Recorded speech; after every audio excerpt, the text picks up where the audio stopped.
Coach Coffman, Purdue, Fort Wayne. Coach, let's break it down a little bit. I want to talk some ball with you, all right? Why is screening so important in your system? Ironically, it's not that important in our pace and space.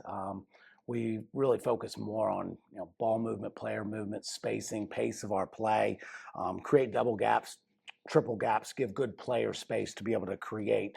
Then when we go into our play actions, we will do some screening. We're not oblivious to the value of the screen, Sure. but we do a ton of cutting and driving off of cuts, almost like a fullback, creating space, and then we're driving up his backside like a halfback or a tailback. What about transition defense? Because the game has evolved where there's a lot of 4s and 5s on the top of the floor and they might not just traditionally be down on the block. Do you have a philosophy about how you crash or who crashes? Yeah, we've been almost Princeton-esque in terms of, we're number 14 in scoring over the last decade, to where on the defensive end, defensive transition, we got to figure out ways to match up and build it off. We're not as big on the offensive rebound, although this year, intentionally, but also through recruiting, we've brought in some more length, some more size, some more guys that have a little bit more talent towards offensive rebounding. So we'll have to spend some focus on having guys deep in the paint, whereas in past years, we're so spread out that it becomes more of just focusing on point, talk, sprint, and then flood to the basketball, and then we're figuring it out in transition. And so it hasn't been as much on the offensive rebound side. It's interesting that there's so many different concepts and philosophies that you can play in. So what would you say the difference between rim protection and paint protection is for your program?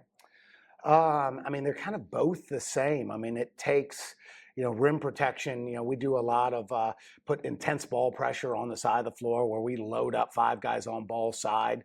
And so a lot of times it becomes your rim protector who's your primary helper on the baseline side. If you just watch this, you say they force baseline. We want to force short corner. Yeah. We want to force, keep them no middle drives, Are you trapping and then that? attack. We will if you get caught in bad space. We're flooding and we're attacking help really aggressively. So if you're flooding past the midline or to the midline with all 5, how often does anybody get that skip over the top? Well, and that's where teams like in Wright State in our league does an excellent job. Where they have length and great passers, that does affect us. And 2 years ago, they had a great roster that we had to really put intense ball pressure. But that's where first catch philosophy of if you can get them to catch it at 30 feet. So now you're putting intense ball pressure on that side. And if you're saying, hey, I'm going to be nose on high shoulder, you're not going middle. Now you can put more intense ball pressure to where you're not able to throw that skip. And if teams are throwing skips and they're shot pass skips, that's an issue. And that's where it's more about the ball pressure and coaching that up.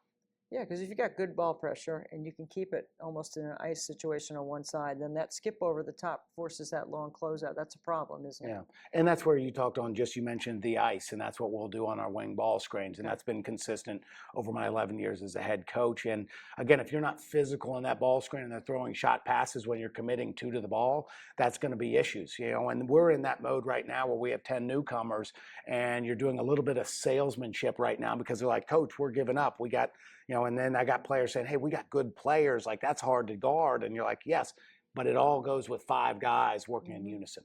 And then as the season wears on, do you change off that philosophy of flooding, or is that the way that you're teaching your 10 guys, the new guys? That's the way we're going to play. And so we do, we scout, we're very intentional with how we game plan with people, but philosophy is that, if we can be really, really good at what we do, make people adjust to us. And our philosophy is, every time we put our hands up, it's consistent. We don't change. It's about attack. Who's the more aggressive team? They get the whistle. Also, we've never won a game without scoring more points than the opponent.